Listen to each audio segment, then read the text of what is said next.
एक समय की बात है, एसिंगटन के अनोखे शहर में एक समुदाय रहता था जिसे गधों से गहरा आकर्षण था। एसिंगटन अपनी जीवंत संस्कृति, अनूठी परंपराओं और निश्चित रूप से अपने प्रिय 4 पैर वाले निवासियों के लिए प्रसिद्ध था। गधों के प्रति शहर का जुनून सदियों पहले शुरू हुआ जब सैमुअल नाम के एक साधारण किसान ने एसिंगटन के बाहरी इलाके में एक घायल गधे को पाया। सैमुअल, जो अपने दयालु हृदय के लिए जाना जाता है, ने गधे को अपने पास रखा और उसकी देखभाल की और उसे स्वस्थ कर दिया। बदले में आथा नाम का गधा सैमुअल का वफादार साथी बन गया और उसके दैनिक खेती के कार्यों में उसकी मदद करने लगा। सैमुअल और आथा के उल्लेखनीय बंधन की बात पूरे शहर में फैल गई, जिसने शहरवासियों के दिलों पर कब्जा कर लिया। वे गधे की बुद्धिमत्ता, वफादारी और सौम्य स्वभाव की प्रशंसा करते थे। उस दिन के बाद से गधे एसिंगटन की पहचान का एक अभिन्न अंग बन गए। जैसे जैसे साल बीतते गए, एसिंगटन के लोगों ने गधों को अनोखे तरीके से मनाना शुरू कर दिया। उन्होंने गधा प्रशंसा दिवस नामक एक वार्षिक उत्सव आयोजित किया जहां निवासी इन शानदार प्राणियों का सम्मान करने के लिए एकत्र हुए। इस उत्सव में गधों की दौड़, गधों की सौंदर्य प्रतियोगिता और यहाँ तक कि गधों के फैशन शो भी शामिल थे। ये हंसी, खुशी और समुदाय की भावना से भरा दिन था। एक विशेष वर्ष एमिली नाम की एक युवा लड़की को अपनी अटारी में एक पुरानी किताब मिली। इस किताब में दुनिया भर के प्रसिद्ध गधों की कहानियां थीं। कहानियों से प्रेरित होकर एमिली यह पता लगाने के लिए कृतसंकल्प हो गई कि क्या एसिंगटन के गधों और किताब में बताए गए गधों के बीच कोई विशेष संबंध था।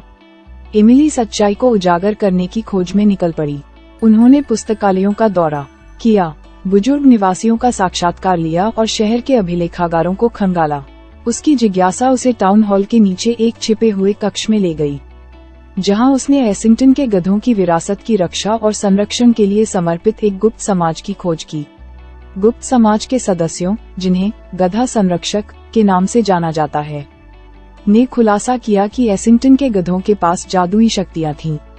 कहा जाता है कि ये शक्तियां शहर में सौभाग्य, उपचार और एकता की भावना लाती हैं। ये भी अफवाह थी कि पहले गधे आथा को एक प्राचीन रहस्यमय शक्ति द्वारा ये शक्तियां प्रदान की गई थीं। स्वयं जादू देखने के लिए दृढ़ संकल्पित एमिली ने अपने सबसे अच्छे दोस्त थॉमस की मदद ली।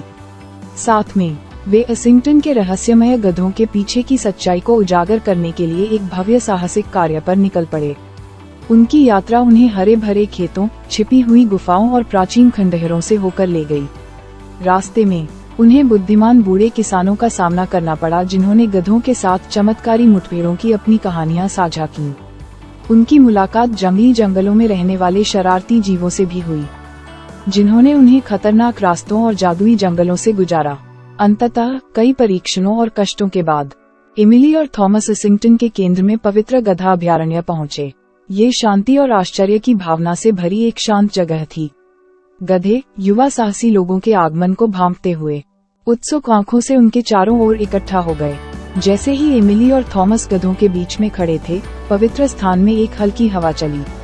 अचानक गधों से हल्की, दीप्तिमान चमक निकलने लगी। एमिली उनकी उपस्थिति की शक्ति को महसूस कर सकती थी, एक ऐसी गर्माहट जो उसकी आत्मा में छा गई थी। उस पल में एसिंगटन शहर जादू से जीवंत हो उठा। किसी अदृश्य शक्ति द्वारा खींचे गए शहर के लोग अभयारण्य की ओर उमड़ पड़े।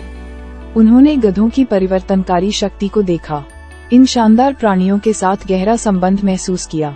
उस दिन के बाद से एसिंगटन के लोगों को अपने प्यारे गधों का असली महत्व समझ में आया। उन्होंने माना कि गधे सिर्फ सामान्य जानवर नहीं थे, बल्कि उनके समुदाय की भावना और एकता के संरक्षक थे।